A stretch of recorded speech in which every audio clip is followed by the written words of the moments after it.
أشهد أن لا إله إلا الله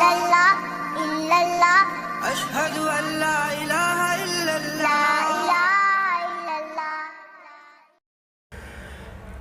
نحمده ونصلي على رسوله الكريم اما بعد السلام علیکم ورحمۃ اللہ وبرکاتہ۔ محترم سامعین، اصل میں ایک بہت ہی مشہور اعتراض جو مولانا صاحب کے اوپر کیا جا رہا ہے، میں اسے اعتراض تو نہیں سمجھتا، یہ ایک بہت ہی خطرناک الزام ہے مولانا صاحب دامت برکاتہم کی شخصیت پر، کہ کچھ لوگ ان کے تعلق سے یہ باتیں سینہ ٹھوک کر پھیلا رہے ہیں، اعلان پھیلا رہے ہیں کہ مولانا سعد کا یہ عقیدہ ہے کہ ہدایت اللہ کے ہاتھ میں نہیں ہے۔ کبھی کبھی اس اعتراض کو سن کر ہنسی بھی آتی ہے، اور کبھی کبھی بہت ترس آتا ہے، پچھتاوا آتا ہے ان لوگوں کے اوپر، ان علماء کے اوپر جو اس طرح کا الزام لگاتے ہیں، اور الزام کے اندر مولانا سعد کا ایک بیان پیش کرتے ہیں کہ دیکھو سنو، مولانا نے خود کہا ہے، ان کے بیان کی ایک کلپ ہے کہ مولانا کہہ رہے ہیں کہ ہدایت اللہ کے ہاتھ میں نہیں ہے۔ اصل میں بہت سارے لوگوں نے اس کے جوابات دے چکے ہیں، ملک پاکستان اور انڈیا کے بہت سارے علماء اکرام نے اس کے جوابات، علمی جوابات دیے ہیں، پر میرے ذہن میں بھی ایک جواب تھا۔ میں سوچا کہ میں بھی اپنا جواب امت کے سپرد کر دوں، تاکہ امت کو پتہ چل جائے کہ کس طرح سے لوگ کسی کے بغض اور حسد کے اندر اس پر کس طرح کے الزامات لگاتے ہیں۔ چلے آئیے زیادہ وقت نہ لیتے ہوئے پہلے اس ریکارڈنگ کو سماعت فرماتے ہیں کہ کیا حضرت جی نے واقعی میں ایسا کہا ہے کہ ہدایت اللہ کے ہاتھ میں نہیں ہے، کہ حضرت جی کا یہی عقیدہ ہے؟ آئیے پہلے آڈیو کو سنتے ہیں، اس کے بعد اس پر تبصرہ کرتے ہیں۔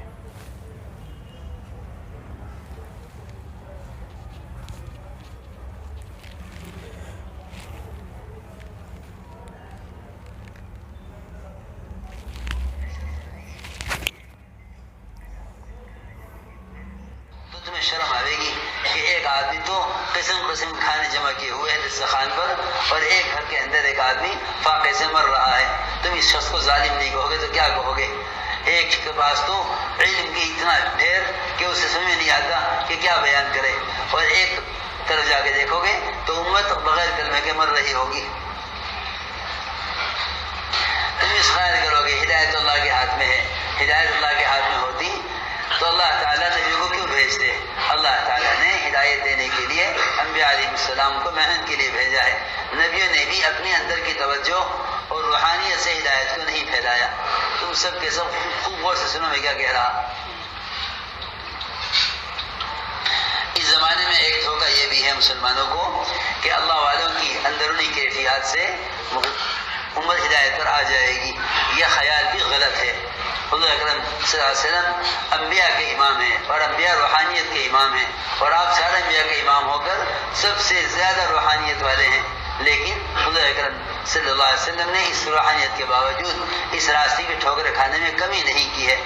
آپ فرماتے تھے کوئی جماعت ایسی باقی نہ رہے جس کے ساتھ میں خود نہ نکلوں، اتنا جذبہ اس راستے میں نکلنے کا تھا، کیونکہ آپ کا حکم تھا کہ اصل میں کوئی معقول پسند انسان اگر ہو اور وہ اس کے سامنے اس آڈیو کو اگر پیش کیا جائے تو وہ خود اس آڈیو کے سیاق اور سباق کو دیکھ کر یہ جان لیں گا، یہ سمجھ لیں گا کہ بھائی اس میں مولانا سعد کا یہ عقیدہ ہے ہی نہیں کہ مولانا سعد یہ کہہ رہے ہیں کہ ہدایت اللہ کے ہاتھ میں، یعنی کہ ہدایت کی نفی وہ کر ہی نہیں رہے۔ اس کے بہت سارے جوابات دیے جا چکے ہیں، لیکن پھر بھی اب تک معترض نے اس جواب کو مانا نہیں اور اعتراض کرنے سے باز نہیں آیا۔ اصل میں ہوتا یہ ہے، کچھ اعتراضات شرعی ہوتے ہیں، کچھ سیاسی ہوتے ہیں۔ سیاسی اعتراض جو ہوتے ہیں، جب اس کا جواب مل جاتا ہے تو جو معترض ہوتا ہے نا، اس کے اعتراض کا ازالہ ہو جاتا ہے، وہ خاموش ہو جاتا ہے۔ لیکن ایک ہوتا ہے سیاسی اعتراض، تو سیاسی اعتراض یا ایسا اعتراض ہوتا ہے کہ اگر اس کی علمی اور اصلاحی اس کے جواب دے بھی دیے جائے، تب بھی اس کو اس وقت تک اعتراض کا ازالہ نہیں ہوتا ہے جب تک اس کا سیاسی مفاد حاصل نہ ہو جائے۔ یعنی جب تک سیاسی مفاد حاصل نہیں ہوتا تب تک وہ اعتراض قائم رہتا ہے، تب تک اس اعتراض کا ازالہ نہیں ہوتا ہے۔ تو دوستو، اصل میں یہاں پر مولانا صاحب نے ہدایت کے اللہ کے ہاتھ میں ہونے کی نفی نہیں کی ہے، بلکہ ایک دھوکے کی طرف نشاندہی کی ہے کہ آج امت کو ایک دھوکہ لگ گیا ہے۔ جو پڑھے لکھے حضرات ہیں، جو ماڈرن سمجھے جاتے ہیں، جو ایجوکیٹڈ کوالیفائڈ سمجھے جاتے ہیں، ان لوگوں کا ایک ذہن بن گیا ہے کہ بھائی ہدایت تو اللہ دیتے ہیں، ہدایت تو اللہ دیتے ہیں، اور جس کے مقدر میں ہدایت ہوں گی اس کو مل کر رہیں گی۔ تو بھائی دعوت دینا اور جماعتوں میں نکلنا، چلے اور 4 مہینے لگانے کی کیا ضرورت ہے؟ امت کا ایک بہت بڑا طبقہ آج اس بات کو لے کر اپنا ذہن بنا چکا ہے اور اس کی مینٹلٹی ایسی بن چکی ہے کہ بھائی ہدایت جب اللہ کے ہاتھ میں ہے، اللہ جب ہدایت دیتے ہیں تو ہم کو ہاتھ پیر مارنے کی کیا ضرورت ہے؟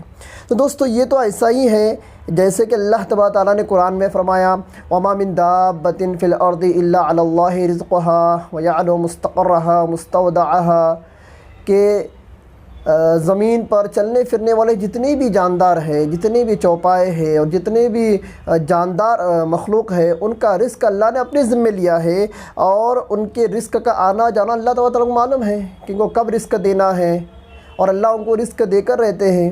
تو بھائی رزق بھی اللہ تبارک تعالیٰ کی طرف سے مقدر ہے، تو پھر آپ اور ہم محنت کیوں کرتے ہیں؟ جب ہدایت اللہ کی طرف سے مقدر ہے تو وہاں پر ہم کو یہ دھوکہ لگا ہے کہ اللہ ہی ہدایت دیتے، تو پھر کیا ضرورت ہے چلت پھرت کرنے کی، محنت کرنے کی؟ تو یہ تو ایسا ہی اعتراض ہے، ایسا ہی دھوکہ ہے جیسے کہ اللہ تعالیٰ کہتے ہیں نا کہ بھائی رزق تو میں دیتا ہوں، اب جب رزق میں دیتا ہوں تو پھر تم کو بھاگنے دوڑنے کی، خون پسینہ بہانے کی، محنت مزدوری کرنے کی، سروس اور جاب کرنے کی کیا ضرورت؟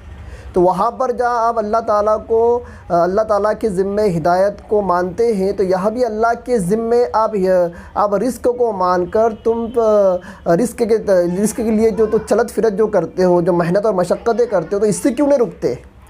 وہاں پر جب آپ کام سے رکتے ہو تو یہاں پر رزق کے ملنے کے جو کام ہے اس سے کیوں نہیں رکتے؟ دوستو ایک طرح کا دھوکہ ہے۔ اور ایک دھوکہ یہ ہے جیسے کہ حدیث کے اندر آتا ہے کہ شیطان امت کو یہ دھوکہ دیتا ہے کہ اللہ غفور اور رحیم ہے۔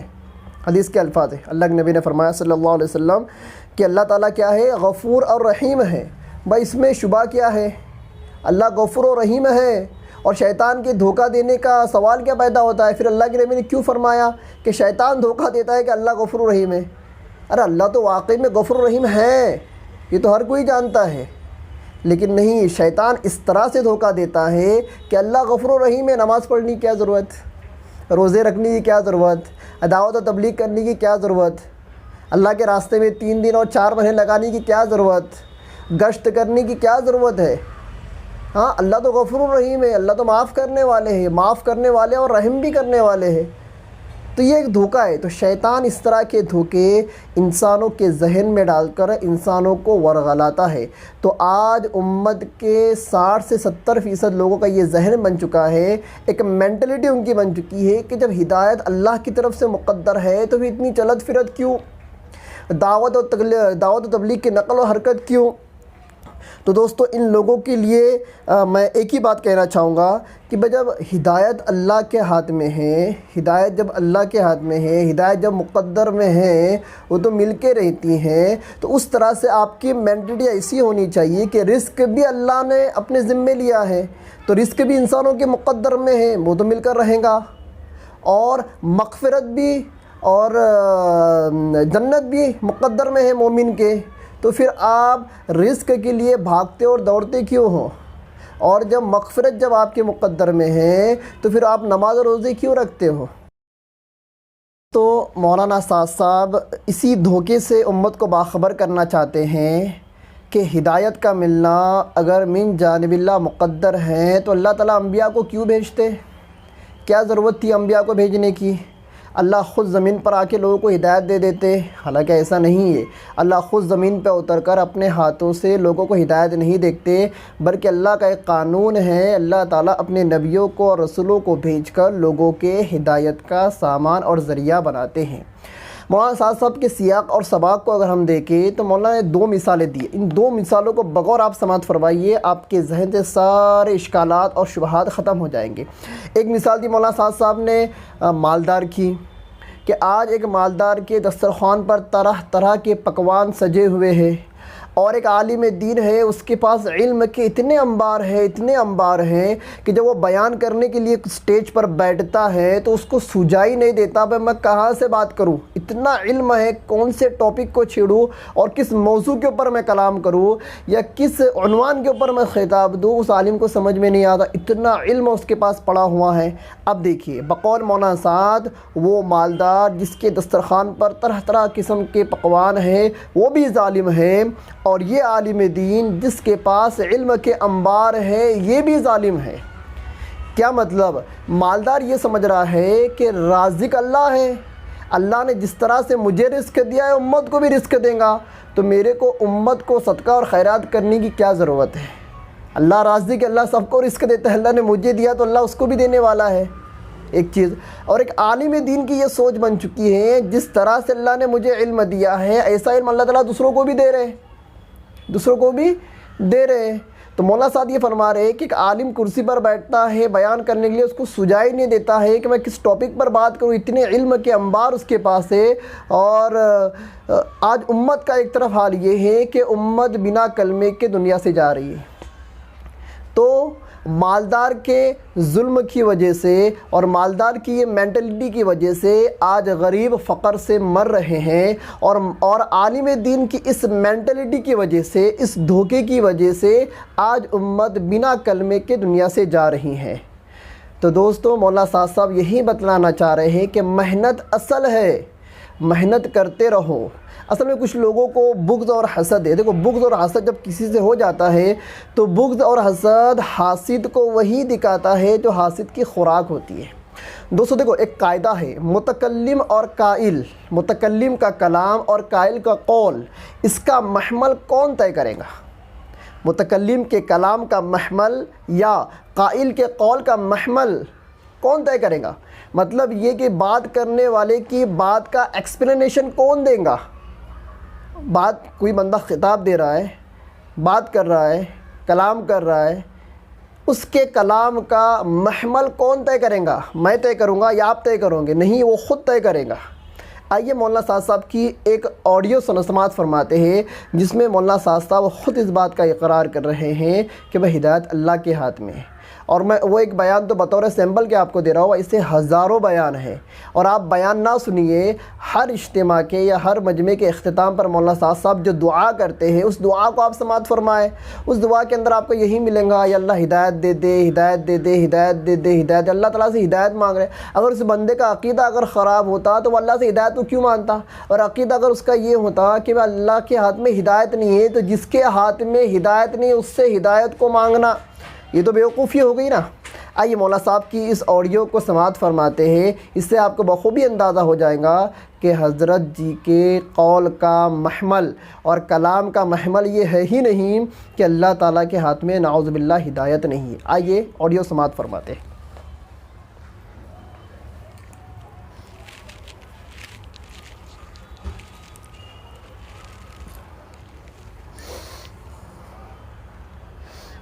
طریقہ ہے کہ آپ نے فرمایا اپنے ایمان کو تازہ کرتے رہا کرو، اس لیے کہ یہ کوئی اس فرد کی رائے نہیں ہے، بلکہ صحابہ کرام کا عمل خود بتلا رہا ہے، صحابہ کا عمل خود بتلا رہا ہے۔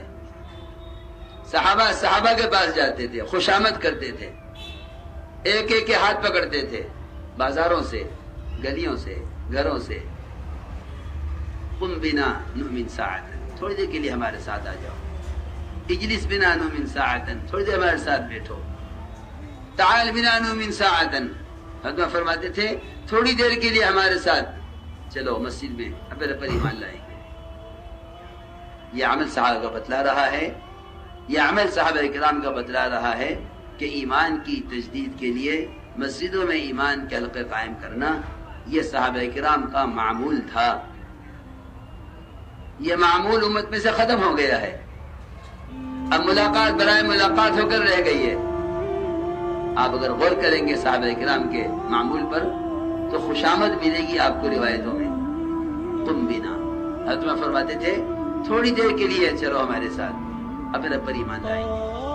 اور فرماتے تھے عمر رضی اللہ تعالیٰ عنہ یہ کام میں خود اس لیے کرتا ہوں تاکہ میرے ایمان میں زیادتی ہو۔ یہ ہے تجدید ایمان، کثرت لا الہ الا اللہ سے تجدید ایمان کا اصل مطلب یہ تھا۔ یہاں خیال یہ ہے لوگوں کا کہ اسلام میں داخل ہو گئے ایمان لے آئے، اسلامی گھر میں داخل ہوئے ہم مومن پیدا ہوئے ہیں۔ پھر اللہ تعالیٰ یہ امر ایمان والوں کو کیوں دیتے کہ ایمان والوں تم ایمان لاؤ؟ اس لیے اس پورے مجمع سے یہ درخواست ہے کہ ہمیں اپنی مساجد کو عمل اور محنت کے اعتبار سے صحابہ کرام کے معمول پر لانا ہے. کیوں؟ بات کا پہنچا دینا تبلیغ نہیں ہے. مالیہ صاحب کی باتیں عرض کر رہا ہوں. بات کا پہنچا دینا تبلیغ نہیں ہے. چلتے پھرتے کان میں بات ڈال دینا تبلیغ نہیں ہے. حضرت کا ملفوظ ہے. کان میں بات ڈالنا تبلیغ نہیں ہے. فرماتے تھے دلوں میں اتارنا تبلیغ ہے. تم دلوں میں اتارنے کے اسباب اختیار کرو. ہدایت اللہ کے ہاتھ میں ہے. ماشاءاللہ. اگر حضرت جی کے بیانات کو بغور سماعت فرمائیں تو کتنی سادگی سے بات کرتے ہیں اور کتنے پھونک کر سوچ کر ایک ایک حرف کو اپنے زبان سے نکالتے ہیں. کتنی گہری بات کہی ہے. مولانا الیاس صاحب کا حوالہ دے کر جو بات کہی ہے کہ بات کا پہنچا دینا تبلیغ نہیں ہے اور چلتے پھرتے کان میں باتوں کو ڈال دینا یہ تبلیغ نہیں ہے. یہ تبلیغ نہیں ہے. تبلیغ تو دلوں میں اتارنے کا نام ہے. تبلیغ دلوں میں اتارنا یہ تبلیغ ہے. تم دلوں میں ڈالنے کے اسباب اختیار کرو. ہدایت اللہ کے ہاتھ میں. تم دلوں میں اتارنے کے اسباب پیدا کرو. ہدایت اللہ کے ہاتھ میں. آئی ریپیٹ, تم دلوں میں ڈالنے کے اسباب اختیار کرو. ہدایت اللہ کے ہاتھ میں. کیا کہا حضرت نے؟ ہدایت اللہ کے ہاتھ میں. تو میں نے کیا کہا؟ متکلم کے کلام کا محمل یا قائل کے قول کا محمل اور اس کا ایکسپلینیشن وہی بیان کر سکتا ہے جس نے وہ بات کہی ہے. مولانا سعد نے وہ بات کہی ہے نا, تو مولانا سعد ہی بیان کر سکتے ہو کہ ان کا معافی ضمیر ان کا مقصد کیا تھا یہ بات کہنے کا. تو دوستو یہ اعتراض ہے. اس اعتراض کو میں سرے سے اعتراض ہی نہیں سمجھتا. میں نے واپس سے اس ویڈیو کو اس لیے ریکارڈ کیا ہے کہ بہت سارے لوگ آج بھی مجھ سے سوالات کرتے ہوئے حضرت جی نے کہا ہے کہ ہدایت اللہ کے ہاتھ میں نہیں. بھائی کیسے کہا؟ وہ ہدایت اللہ کے ہاتھ میں ہے ایسا نہیں ہے, ایسا نہیں کہا ہے. وہاں پر تو امت کو ایک دھوکے سے نکال رہے کہ امت کا یہ عقیدہ بن چکا ہے کہ ہدایت اللہ تبارک و تعالی مومنوں کے ذمے مقدر فرما چکے ہیں, اور اس دھوکے کو لے کر امت دعوت و تبلیغ کے کام سے پیچھے ہٹ رہی ہے. اس دھوکے سے نکالنے کے لیے وہاں پر ایک مثال دی. اور چلو جو اگلا جو جملہ ہے, اللہ ہدایت دینے کے لیے اپنے رسولوں کو بھیجتے ہیں. تو اگر مولانا صاحب کا یہ عقیدہ ہوتا اللہ کے ہاتھ میں ہدایت نہیں ہے, تو جس کے ہاتھ میں ہدایت نہیں ہے وہ رسول کو کیوں بھیجتا؟ Point to be noted. اگلا جو جملہ ہے وہ خود ترجمانی کر رہا ہے, متکلم کے کلام کی ترجمانی کر رہا ہے کہ اگر اللہ کے ہاتھ میں ہدایت نہیں ہوتی تو پھر اللہ تعالیٰ رسولوں کو ہدایت دے کیسے بھیجتے؟ تو رسولوں کو ہدایت دے کر بھیجنا اس بات کی دلیل ہے کہ مولانا صاحب نے جو جملہ کہا ہے اس سے ان کی وہ مراد نہیں ہے. ان کی مراد کچھ اور ہے, اور ان کی مراد یہ ہے جیسے دو مثالیں دیے, ایک مالدار کی اور ایک عالم دین کی, کہ ان دونوں کو دھوکہ لگا ہوا ہے. ایک عالم دین کو دھوکہ لگا ہوا ہے. اور پھر آگے جو حضرت نے جو بات کی ہے کہ صرف اللہ والوں کی روحانیت سے ایمان پھیلے گا اور لوگوں کو ہدایت ملے گی, یہ بھی ایک دھوکہ ہے. اس دھوکے سے بھی حضرت نے نکالا ہے. اصل میں جو بڑے لوگ ہوتے ہیں, اللہ والے ہوتے ہیں, ان کی بڑی بڑی باتیں ہوتی ہیں. ان کی باتوں کو سننے اور سمجھنے کے لیے ایک عمر درکار ہوتی ہیں. آج مولانا اشرف علی تھانوی صاحب, مولانا رشید احمد گنگوئی صاحب, اسی طرح سے مولانا اسماعیل شہید صاحب کی عبارتوں پر اتنے اعتراضات ہیں کہ اہل بدعات, اہل بریلویت ان کے اوپر کفر کے فتوے داغتے ہیں, ان کو گالیاں بکتے ہیں. اب مولانا اسماعیل شہید کا وہ جو جملہ ہے کہ نماز کے اندر نبی کا خیال آ جانا, اس سے نماز فاسد ہو جاتی ہے, اس کو یہ ٹارگٹ کہتے ہیں. کیا بریلوی حضرات ٹارگٹ کرتے ہیں کہ اسماعیل شہید کا عقیدہ یہ تھا کہ گدھے اور کتے کا خیال نماز میں آئے چل جائے گا, نبی کا خیال نہیں آنا چاہیے, یہ ایک اعتراض. اور مطلب یہ اعتراض نہیں, بات کا غلط مفہوم, بات کا نیگیٹو مفہوم نکالا انہوں نے. مولانا اشرف علی تھانوی صاحب نے جو علم غیب کے اوپر جو کتاب لکھی ہے حفظ الایمان کی جو عبارت ہے کہ اگر اللہ کے نبی کو اس طرح کا اگر علم مانے, اس طرح کا علم غیب اگر مانے, تو ایسے علم غیب میں نبی کی کیا تخصیص؟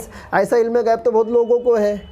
تو نبی تو سارے لوگوں سے ممتاز ہوتے ہیں نا, تو سارے جو لوگوں کے اندر جو چیز ہے اسی چیز کو نبی کے ساتھ جوڑ دینا, اس سے نبی کی شان میں کمال پیدا نہیں ہوتا ہے. تو حضرت کے بعد کا مفہوم کچھ اور تھا, مطلب اور ایکسپلینیشن کچھ اور تھا, لیکن بریلویوں نے اس کا مطلب یہ نکالا کہ اشرف علی تھانوی صاحب نے اللہ کے نبی کے علم کو بچے، پاگل، گدھے اور کتے کے علم غیب سے کیا دی ہے؟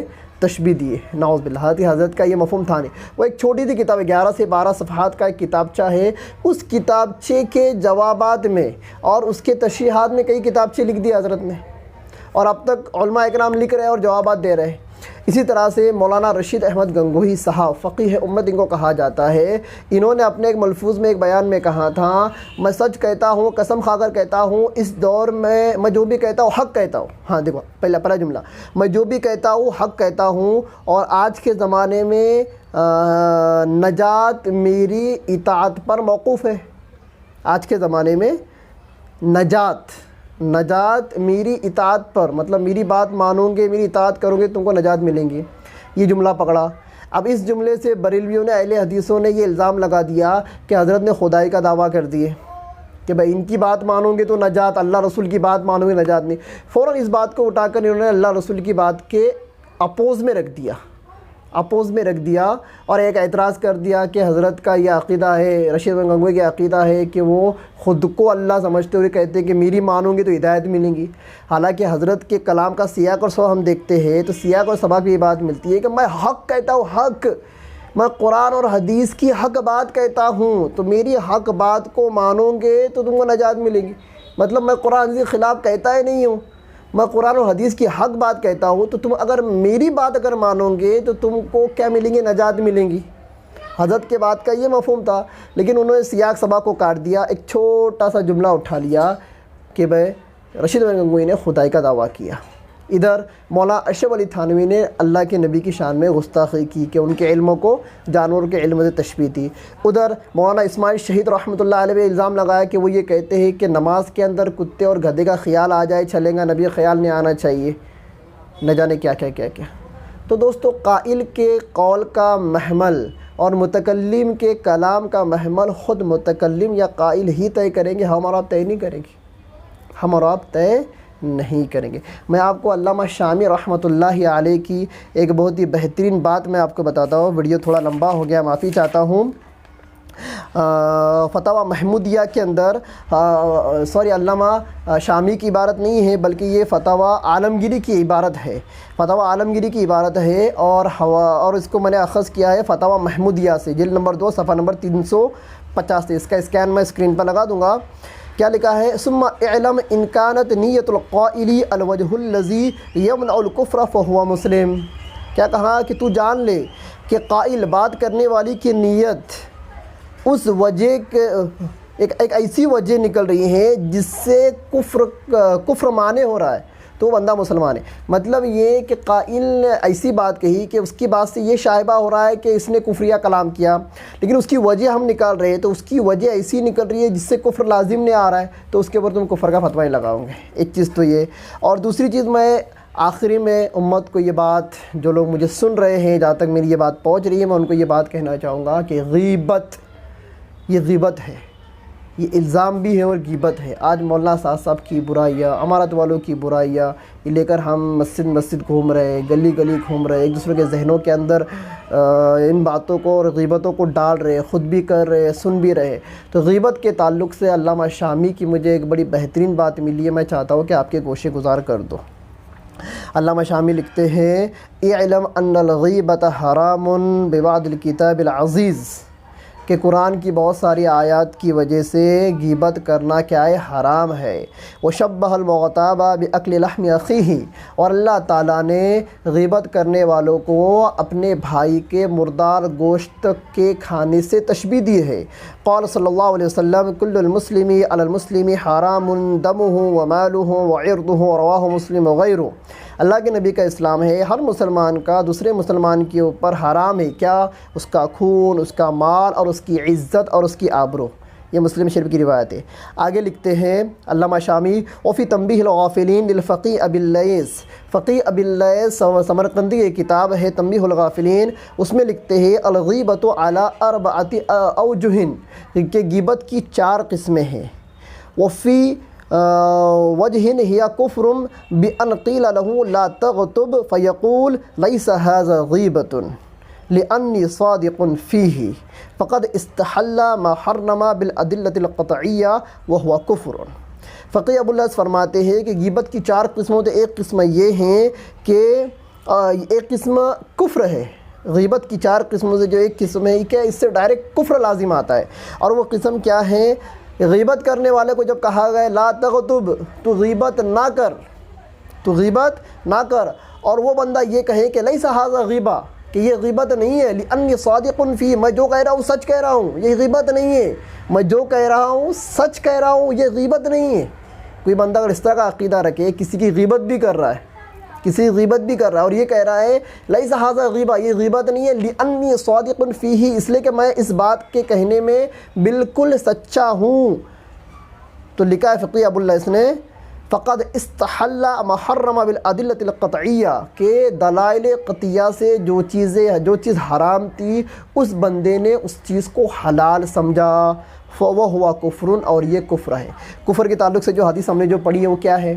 اللہ کے نبی کا ارشاد ہے کہ بھائی تم غیبت نہ کرو، تو صحابہ نے پوچھا اگر جو بات کہہ رہی ہے وہ اس میں موجود ہو تو اللہ نے فرمایا اس بات کا اس شخص میں موجود ہونا ہی غیبت ہے، اس بات کا اس شخص میں موجود ہونا یہی غیبت ہے، اگر وہ بات اس میں موجود نہیں ہے تو یہ کیا ہے؟ بہتان ہے، یہ کیا ہے؟ بہتان ہے۔ اور آج لوگ غیبت پر غیبت کیے جا رہے ہیں، امارت والی غیبتیں کی جا رہی ہے، اور ملاسات کی غیبتیں کی جا رہی ہے، اور اس کو حلال سمجھ رہے ہیں، اس کو کیا سمجھ رہے ہیں؟ حلال سمجھ رہے ہیں۔ نہیں بھائی ہم سچے، ہمارے دعوے کے اندر ہمارے پاس دلیل ہے۔ تو علامہ شاہمی کی عبارت کی بنیاد پر میں یہ کہوں گا کہ بھائی یہ کفر ہے، آپ کو علم نہیں ہے۔ میں آپ کو حوالہ دیتا ہوں، رد المختار کتاب الحظر والاباحہ جلد نمبر 6 صفحہ نمبر 408، بحوالہ فتاوی محمودیہ جلد نمبر 2 صفحہ نمبر 360۔ میں نے آپ کو حوالہ دے دیا، آپ جا کے مطالعہ کر لیجیے۔ دوستو ویڈیو بہت لمبا ہو گیا، اصل میں اس جواب کے بہت سارے جوابات دیے جا چکے تھے۔ آخر میں ایک بات یہ کہوں گا کہ جب یہ اعتراض مولانا سلمان صاحب مزاری کے پاس گیا تو مولانا سلمان صاحب مزاری نے مولانا صاحب کو بلا کر پوچھا کہ حضرت کیا آپ کا یہی عقیدہ ہے کہ اللہ کے ہاتھ میں ہدایت نہیں ہے؟ تو حضرت جی مولانا صاحب نے فرمایا کہ میں اس عقیدے والے کو ضال اور مضل سمجھتا ہوں۔ ضال اور مضل مطلب اس طرح کا عقیدہ رکھنے والا کیا ہے؟ خود بھی گمراہ ہے، دوسروں کو بھی گمراہ کرنے والا ہے، اور میرا یہ عقیدہ بالکل نہیں۔ اور حضرت نے یہ بھی کہا ہے کہ اگر میرے کسی بات سے، کسی بیان سے، کسی کلام سے یہ بات اگر متشرع ہو سکتی ہے، ہو رہی ہے، تو میں اللہ تعالیٰ کے دربار کے اندر کیا ہے؟ معذرت خواہ ہوں، میں اللہ تعالیٰ سے رجوع کرتا ہوں اور توبہ کرتا ہوں۔ کیا کرتا ہوں؟ توبہ کرتا ہوں۔ کوئی بھی خطا اور نسیان سے، خطا سے تو کوئی بھی مبرہ نہیں ہے۔ تو حضرت جی مولانا صاحب نے مولانا سلمان صاحب مظاہری کے سامنے خود اعتراف کیا ہے کہ میری بات کا وہ مطلب ہرگز نہیں ہے۔ اگر کسی بندے کا یہ عقیدہ ہو کہ ہدایت اللہ کے ہاتھ میں نہیں ہے تو میری نگاہ میں، خود مولانا صاحب فرما رہے ہیں کہ میری نگاہ میں وہ شخص ضال اور مضل ہے، یعنی کہ گمراہ بھی ہے اور لوگوں کو گمراہ کرنے والا بھی ہے۔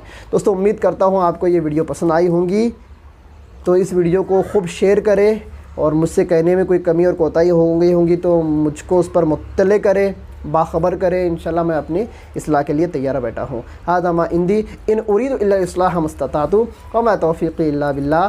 السلام علیکم ورحمۃ اللہ وبرکاتہ۔ تو امید کرتا ہوں کہ آپ کو ہمارا یہ ویڈیو پسند آیا ہوگا، تو پھر دیر کس بات کی، ہمارا چینل سبسکرائب کرو، بیل آئیکن پریس کرو، تاکہ آپ کو نئی ویڈیو کی نوٹیفیکیشن ملتی رہے۔